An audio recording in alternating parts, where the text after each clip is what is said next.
Bé, avui us explicarem la història de la bandera de Santa Eulàlia.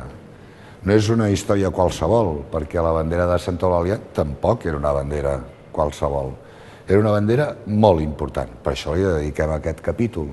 I us ho expliquem des d'aquí, des de l'Ajuntament de Barcelona, perquè la bandera de Santa Eulàlia era tan important que no es podia inclinar davant de res ni de ningú, ni tan sols quan sortia de l'Ajuntament.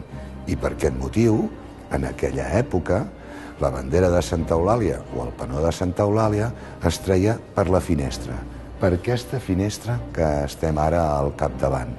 Per això podeu veure la imatge de Santa Eulàlia al mig i aquests dos finestrals que, obrint-se, donen el que ara és el carrer Ciutat i que, en el seu moment, era la façana principal de l'Ajuntament de Barcelona.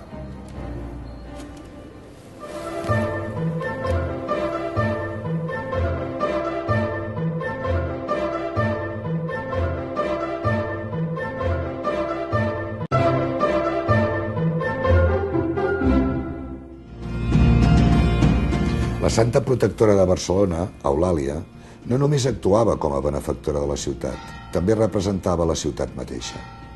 D'aquesta manera, la seva bandera o penó, quan era mostrada en públic, amb tota la cerimònia reservada per les grans ocasions, els barcelonins hi veien la representació de les llibertats, lleis i de la sobirania de Barcelona.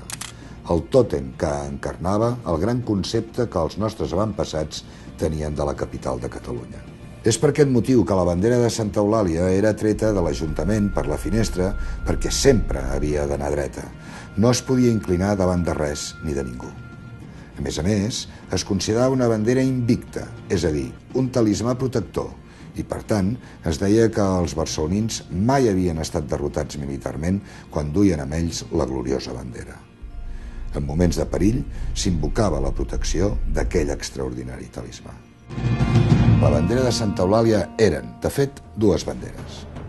Per una banda, era una bandera amb la santa, processional, molt pesant, feta amb materials cars, guarnida amb cordons i de color carmesí. L'altra bandera, la segona, era la de guerra, anomenada generalment penó. Era diferent, molt més lleugera, més petita, tot i que també molt gran, perquè feia 2x2 i representava, amb els mateixos colors, la santa. I amb una llegenda, o inscripció en llatí, extreta de la Bíblia. Exsurge Deus iudica causam tuam. Alça't Déu nostre i defensa la teva causa. Sens dubte, era una mena d'eslògan per enardir la població i la milícia en temps de guerra. Estava pensada per ser duta a la batalla, i totes dues es bescanviaven habitualment, l'una per a ser exhibida, l'altra per ser utilitzada durant un fet de guerra. El penó de Santa Eulàlia, no la bandera, sembla que va ser utilitzat l'abril de 1706 quan la ciutat va intentar recuperar el castell de Montjuïc.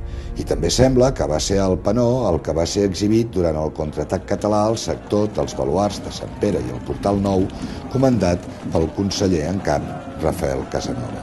De fet, es tracta del mateix penó que va ser restaurat de nou procedent de la Guerra de la Independència dels Segadors de 1640, la que va capitanejar Pau Claris, el president de la Generalitat.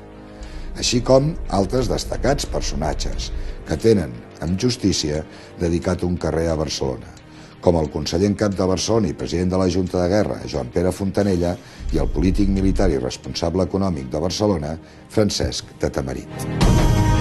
Quan la ciutat va ser derrotada per les tropes de Felip V, d'acord amb les lleis de la guerra, totes les insígnies militars dels diferents regiments de l'exèrcit derrotat van ser lliurats a l'enemic.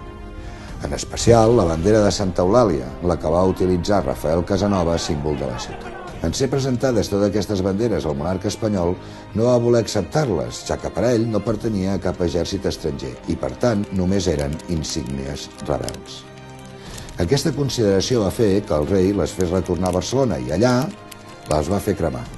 A aquest fet fa referència al famós vers d'en Pitarra: «Ai, pobreta Barcelona, com t'estrenyen, Felip V la sal et dona, i t'ofega amb sa corona, apressant ton fi mortal. Més tots fills per això no afluixen i combaten sempre forts, i en los murs que, caient, cruixen, entre rius de sang que el ruixen, s'alcen altres murs de morts. Al fosar de les moreres no s'hi enterra cap traïdor, fins perdent nostres banderes serà l'urna de l'honor. Al Centre Cultural del Born avui es pot veure una imatge de Santa Eulàlia recentment restaurada procedent d'una d'aquestes banderes. És una imatge d'entre 1582 i 1623, d'acord amb l'estètica i les representacions de Santa Eulàlia d'aquella època. Sigui com sigui, el que és autènticament emocionant és que aquesta imatge anterior de Santa Eulàlia, procedent d'una de les banderes, sembla que ha arribat fins a nosaltres perquè algú, no sabem qui, la va amagar intencionadament i no va tornar a reaparèixer fins que la situació política no va ser una altra, molt més favorable a les llibertats de Barcelona i de Catalunya. Aquest algú sabia que dir Santa Eulàlia era com dir Barcelona lliure.